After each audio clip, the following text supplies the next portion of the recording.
Pancakes. What a better way to start off a day of heresy.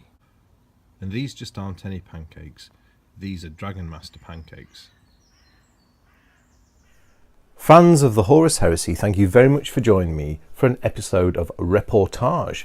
And today's reportage, which we've not done in a good long while, is from the Forge World Open Day at Warhammer World on the 13th of August 2017. I've been down there today.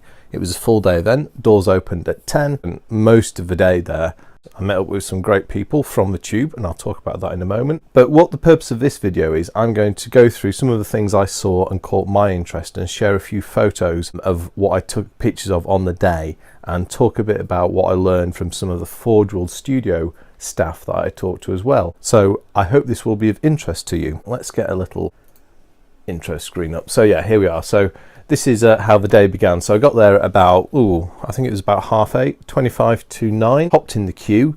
The queue was quite long already, so this is my favourite spot to queue. I always seem to end up here, which is Tool Room Delivery Point C. But by the time doors were opening, the queue was enormous and it was snaking, starting to go around the side of a car park and back. So yeah, it seems like it was a very well attended event. It was certainly busy throughout the day. I mean, Bugman's was absolutely heaving. While I was in the queue, I got the opportunity to meet up with a couple of people from YouTube. So firstly, there was long-time subscriber and commentator Phil Hall. So it was great to meet you, Phil, and say hello. Sorry we didn't get a chance to have a proper chat about Raven Guard, but as I said, we'll pick that up offline and hopefully get a chance to meet again in the future. The second person I met was the winner of the free ticket giveaway, which was Triggered Tycho. So it was great to meet you, sir. You're a real gentleman, and thank you for lunch. Then I also met up with fellow YouTube creator, Warhammer 40,000 fan, motorbiker, and owner of many sharp, pointy things, Super Saiyan. Good to meet the man himself behind the very successful Warhammer 40,000 YouTube channel.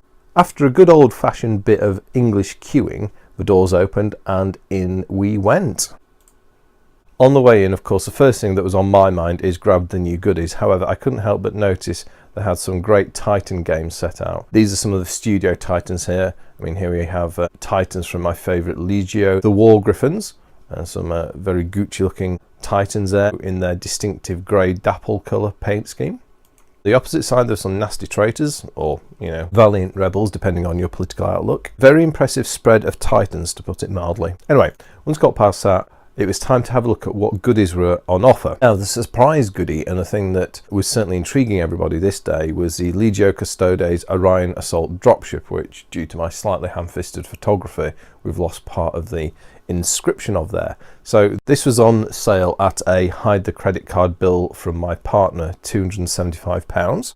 There was also the Legion Sicaran Omega tank destroyer. So your classic Sicaran plus a pair of big nasty plasma cannons. We had some Blood Bowl stuff on the left, and then as we come right, we can see the Horus Heresy stuff. And we had the Sisters of Silence Prosecutor Cadre upgrade set. So these are twin bolt pistols for the plastic Sisters that Games Workshop produced. We had the Legio Custodes Aquilian Terminators with Infernus Firepikes. And then finally, the Legio Custodes Aquilian Terminators with, well, standard Aquilian Terminators. And they're armed with twin-linked Adrathic Destructors. As is a tradition at a Forge World event, there's a nice bit of orderly queuing. So, yep, got that out of the way. This juicy looking pile of boxes here was the Orion gunships. So we sort of grouped up me, Super Saiyan and Triggered Tycho, and we started to work around the show. So we did some shopping to start with, and then we went into the studio area, which is where they had all the artists, designers and rules writers from Forge World to ask them some questions about what they've been up to and to see what they brought along to show us. And that's what we're going to look at now. The first thing as we came into the studio area was a poster here, and very exciting. Necromunda, the Underhive, and here we have a Silhouette Ganger. Here we have a reappearance from Specialist Games of one of the classic skirmish war games that Games Workshop's ever done, you know, the Necromunda game. And, you know, it's really exciting to see this return. I played a lot of Necromunda back in the day, and I found it a really fantastic, fun game. Yeah, it's going to be interesting to see what they do with this re-imaging of the game, you know, 25 years on. So I've put a Forge World person who was related to what I'm going to talk about, and then I followed it with some of the work that I photographed. So let's start going through these now. The first person I spoke to was Tom Huygens, I think, if I pronounce his name correctly, and my apologies, Tom, if I didn't. Tom had been working on the Blood Bowl range, and we had a few of his figures. Now, these aren't the best photos, but here and here we have some new elf team members, and this is a Minotaur as well. These all look really great. My photos do not do these justice. And then we have these guys as well, a re-imaging of the Mongrel Horde, and there's the original artwork from the 80s in the background. So yeah, it's cool to see what's going on. I mean, Blood Bowl's not really my thing, but it's nice always to look at and see what they've got on with it. Then we had some Necromunda models, we had some House Escher gangers, and once again, apologies for the appalling photo here. It was a little bit of a scrummage when I was taking these photos, so some of them are not the best. Suffice to say, you know, House Escher, if you played it back in the day, were one of the classic gangs. Talking to the games designers there, they're going for the re-imaging of all the classic gangs. There's another couple of gangers, just forget the gang that they are from. But they were more your brutish sort of post-apocalyptic style Mad Max gangers. So the next guy I spoke to was this guy Chris Drew, who's a relatively new member of the Forge World design team. So he's a 3D model sculptor. And as well as Chris, there was also Tony Cottrell there, and we got chatting with him about what they're on with. So Chris Drew's been working on Necromunda. He's also been working on Titanicus. Well, that's what Tony Cottrell said, and Tony was volunteering Chris to do lots and lots of work on Titanicus, which Tony seemed to be quite happy volunteering for. We just smiled and nodded, and Chris kind of like looked as comfortable as he could with the expectation being placed upon him. Now, only joking. It was interesting talking about Titanicus. The game, I think, is still a way off yet. Certainly not this calendar year, but it's still in development, and they are designing models for it at the moment, and it sounds exciting that they're looking to have a reasonably extensive range from the outset. So not just a case of having Warlord Titans, but also having your Reavers, your Warhounds, and some of the Knight Titans as well, which will certainly add depth and variety to the game from the get-go. That was very interesting to hear that, because Titanicus has been talked about for a few years now at various Forge World events, and it's good to know that it's still on the go. Here we have another rather sloppily taken photo of miniatures for the Necromunda game. Yeah, so again, we've got the Escher and I can't remember their name now. Comments, you'll have to help me out on that one. Right, moving on. Who was next on the chat list? Well, it is none other than the famous Darren Parwood. So the guy who gave us a Warlord Titan, re-image Thunderhawk. It's always interesting talking with Darren. And the thing that we talked a lot about was the Orion dropship for the Legio Custodes, which I think Darren had picked up from the original designer. I think a guy he said was called Blake, if I remember, who's left Forge World now. It basically did the full range of custodian vehicles. Anyway, Darren's picked it up and completed the sculpt, and that was what was on sale today. But before we get into looking at photos of that, what Darren did say is he's working on a new Super Heavy, and this Super Heavy is a hover tank, and it is a super heavy hover tank for the Primaris Space Marines in Warhammer 40,000. So there you go. Some exciting news for fans of Primaris in 40k. Bad news for the Xenos, sorry guys and girls. It seems like Forge World are creatively on board with Project Primaris, and it's going to be really interesting to see what this super heavy Grav tank looks like. It sounds a very exciting model, and I can already see a future bank statement running in terror at the prospect of such a vehicle appearing. We had a real good chat with Darren, and we talked about, as well as this upcoming Super Heavy, which he's working on, we also talked about this fine lady, the Orion class assault dropship for the Legio Custodes in the Talons of Yempralist in 30k. We may, who knows, we might see this in 40k if we're lucky. It's a fantastic looking model. It was a bit of a surprise. We had seen some sneak peeks, I think one photo at an earlier event, but all of a sudden it's available today, and they had this master model. So this is a really exciting looking kit. I have to admit I had a moment of weakness and purchased one. I've never actually bought a 40k flyer, not any sort of like transport vehicle or anything. The only flyer I've ever bought was the Vultarax Stratos Automatus. So yeah, it's finally happened. I bought myself a 40k flyer, but I really like this model, and seeing it today just convinced me further. And I guess what I like about it is I like the custodian themes that have been pulled into it. I like the fact that it's got some streamlining to it, which is an uncommon thing for Imperial vehicles. And I also liked the fact that For me, it harks back to the design of a Nostromo from the film Alien, or the tug part of the vessel, i.e. the part that they used to land on LV-426. And I think this model is a really nice homage to that classic science fiction spacecraft. Let's have a few more photos of the Orion. Nice name, by the way. So here we've got a side view. This thing has got some serious firepower. I mean, we've got what looks like twin-linked or paired Lastrum bolt cannons, some sort of Arachnus weapon. I mean, I presume this is an Arachnus heavy blaze cannon of some degree. It has a pair of those. We've got some really nice detail on the nose, and if you've purchased any of the other custodian vehicles, this is very similar in design. It certainly reminds me a lot of a Cronus Grav carrier's nose and sensor array, and I like the look of it. We've got a similar cockpit design as well. There's a lot of reflection on this shot, but that's just an underside view of the Orion, and here we can see the paired heavy blaze cannon, as I believe they are, but we can also see that there's some missile pods tucked away neatly under these winglets that connect to the engine nacelles, or the engine booms. So yeah, interesting stuff. I wonder what they do. And there's another shot, and this reveals to us here that we've got a ramp at the back. And indeed, we have some internal detailing.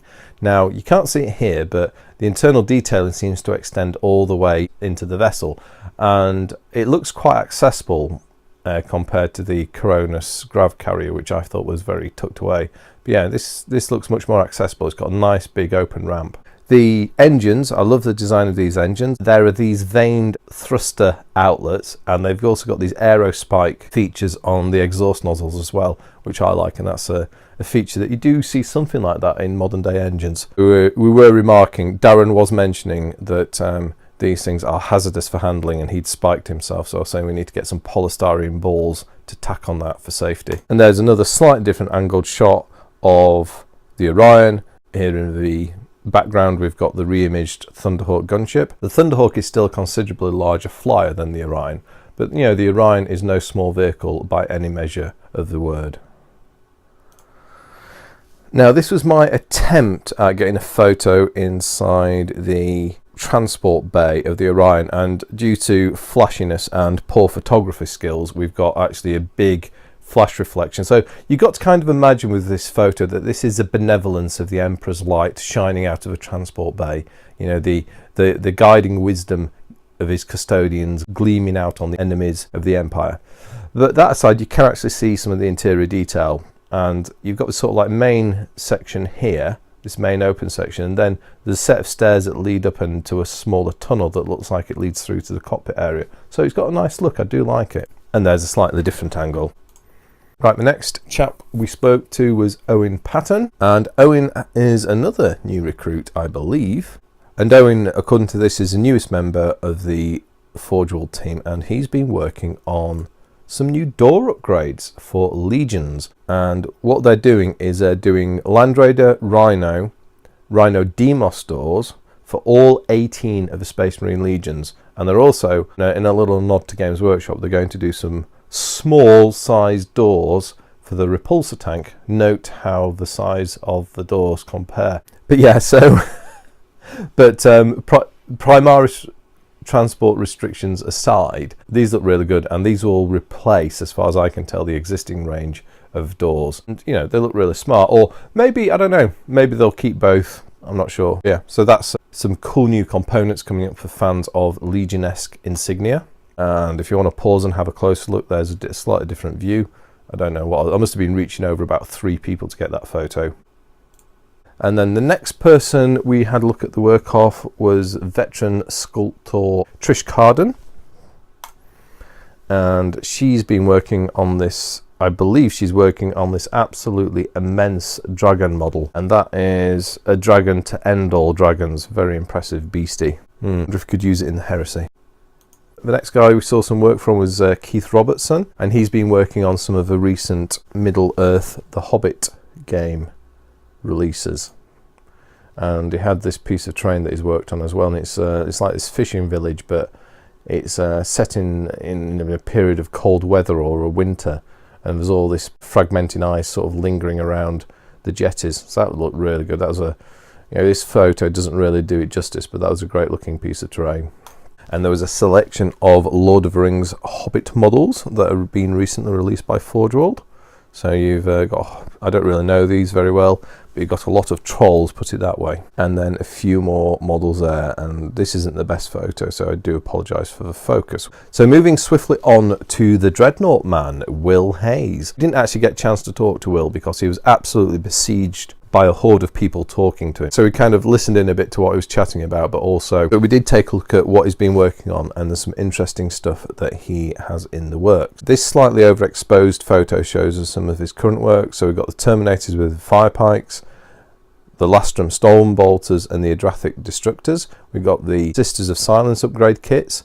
Then we've got the Telemon Dreadnoughts and the Galatis Dreadnought. Now, the sharp-eyed amongst you, as Triggered Tycho was, spotted that this Telemon has got a different gun, and when we get to another photo we'll talk about that in a bit more detail.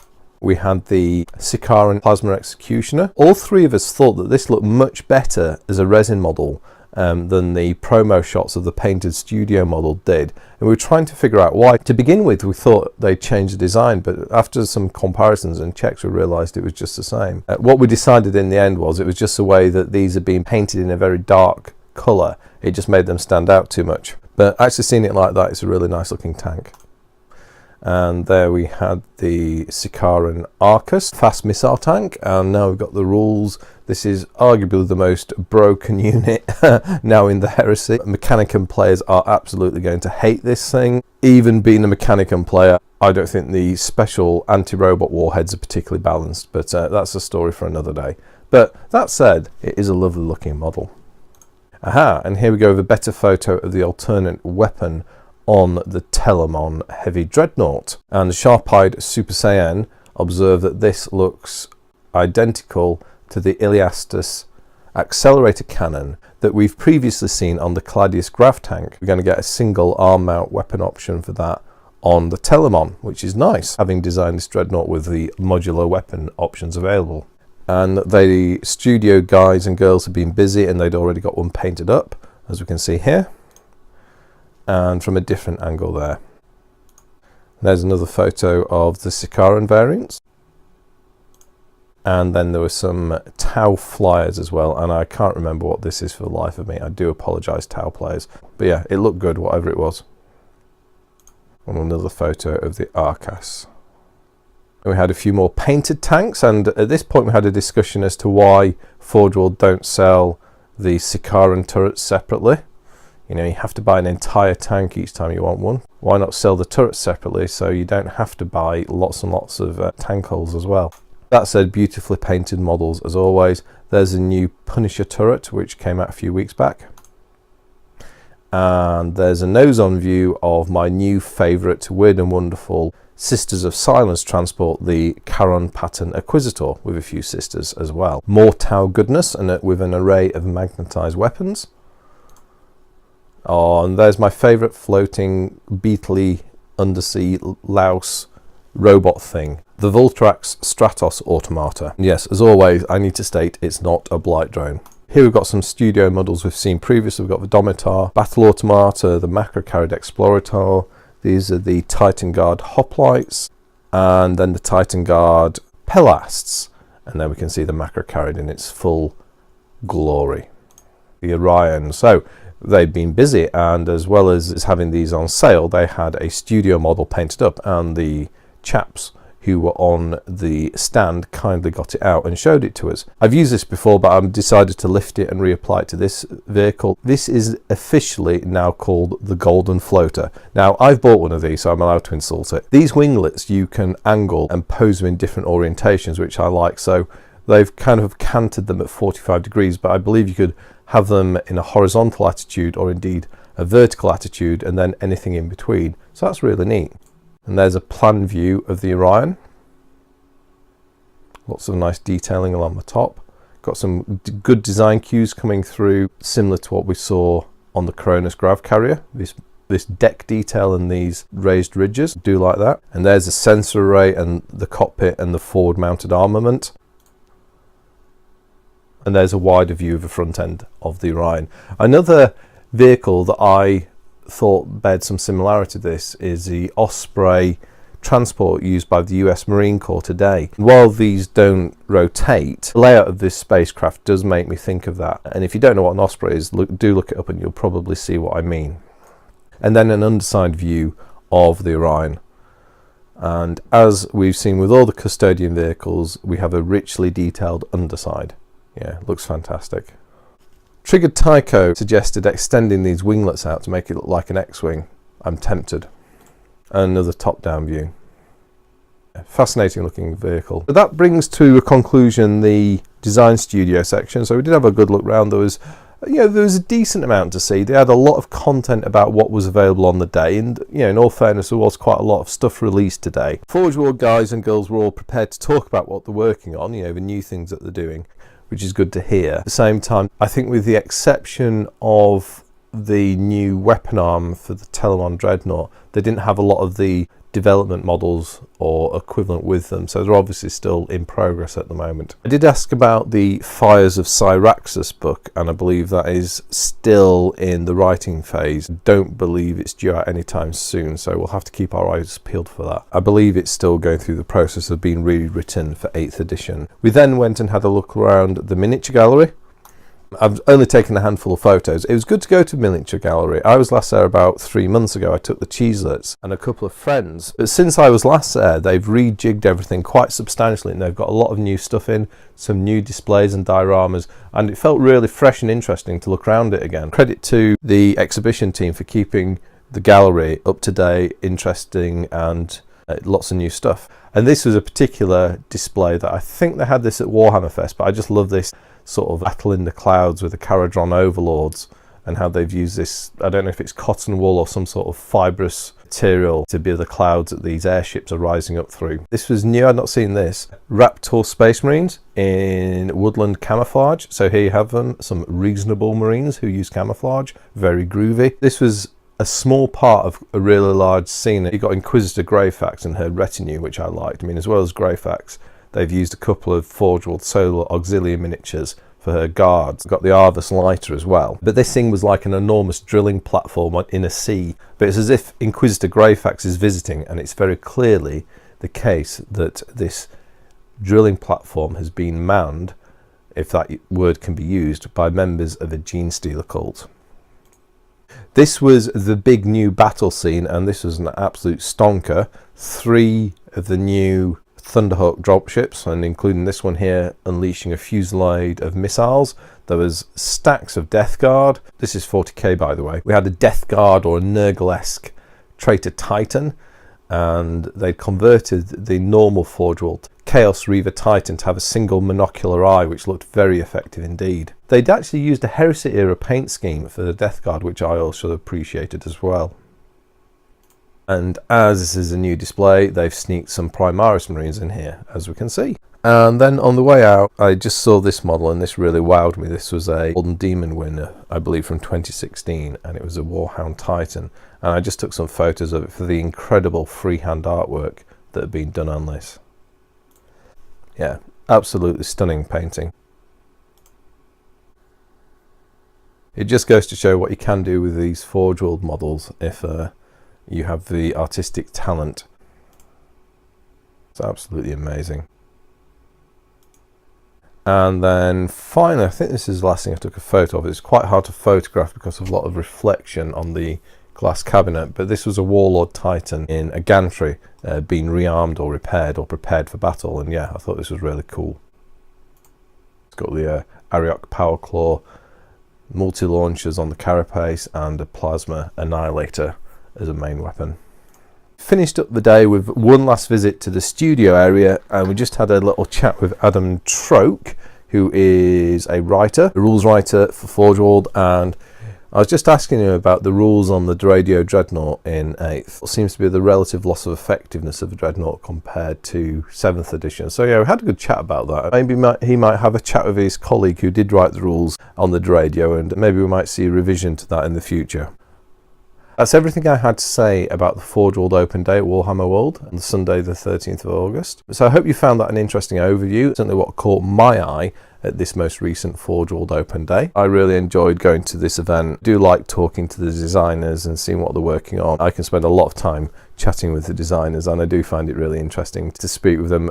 And the great thing about the way Forge will do things is they like to talk about their ideas and discuss openly the projects they're working on, and it's really nice to kind of get those insights into what they're doing. It's a very different thing when you're dealing with people at Games Workshop. They're much more secretive about what they work about. So yeah, that's something I always appreciate and enjoy about these Forge World Open days. It was a full day. It was great to meet some people that I've met through channel Leakycheese, so Phil Hall, Triggered Tycho and Super Saiyan. It was great meeting all you guys. I hope we get another opportunity to meet again in the future. Who knows? As always, I'll be very interested to hear your thoughts and observations about this open day. Is there anything here that has particularly caught your interest? E.g. the upcoming Primaris Super Heavy Space Marine Grav tank, perhaps something else that I've covered as well. As always, I'll be very interested to hear what you have to say. But other than that, I'd just like to say thank you very much for watching. I'll speak to you next time, and goodbye.